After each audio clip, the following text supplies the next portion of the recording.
My name is Roland David Aguilar. I'm the grandson of Cornelio Aguilar, the grandson of Santos Mora Aguilar, great-grandfather and my grandfather. They both migrated from New Mexico. We would sit outside and talk. He would talk about somebody pulling on his blankets. And my cousin that lived with him said the same thing, somebody pulling on his blankets. And I had the same experience, somebody pulling at my feet. But I just told him, go away now, go away. I'm done with you. At my grandfather's house, where both my wife and I have experienced back door, which is a heavy metal door, cast iron door, closes shut. And it's done that several times. Sometimes I get up to go see because I'm thinking that I'm the only one in the house. And I go to the back door and I'd see if anybody was in the kitchen, or I'd look in the bedrooms and nobody's in the house. My grandfather, he's already passed on, I tell him that I know it's you, Grandpa. I know it's you. And he loves to come and say hi to me. He does. It's a very powerful experience. Him being, on the other side, and I call that the spirit world. And it's just an amazing deal that I get to experience that. So when my grandfather passed away, it's going on 12 years now, but I covered him with this Native American blanket that I had bought him. I covered him as we carried him out on the gurney. I put him into the hearse. I watched the hearse, and I'm looking up at the sky, and all of a sudden it's a great, big, huge hawk circling our house. And my grandfather loved his hawks. And this big hawk circled the house for several minutes. And I said, Grandpa, I know you're free. You're free to go now. You're free now. And after that, 5 days in a row, my grandfather made an appearance, and again, it was hawks that telling me that I'm okay, letting me know that he's okay and he's free to go. I came home from the market, and there was a guy out in the tennis court. He was living in an apartment at the time. He was taking pictures, and I kind of looked at him and I said, what are you doing? What's up with the light post? And I said, oh, okay. I walk over to him, this hawk's on the post, and he's looking down at me. And he's just turning his head, turning his head. And I said, I know it's you, Grandpa. I know it's you. And I look across the ways, and there's two more hawks sitting on the lamppost. And I fight the guy down and wave to him. Look, there's two more. So he gets over and he's snapping pictures of these hawks. The next day, and my wife says, do you hear that, Will? And I says, no, I don't. She says, I hear a bird, something chirping out there. So I open the door and I walk out the front door and I hear the bird. I said, I hear you, Papa, but I don't see you. Clap my hands.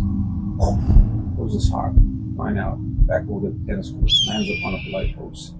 And I just walk over real slow towards him. I park my vehicle and I just getting ready to get out of my truck. My window was down, I was going to roll it up.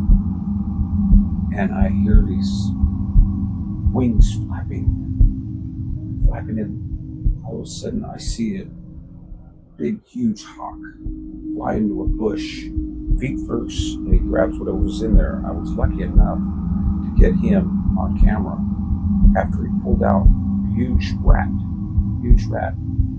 and I caught him in flight, taking off. And it was an amazing event. It's one in a million that I get to experience something like that.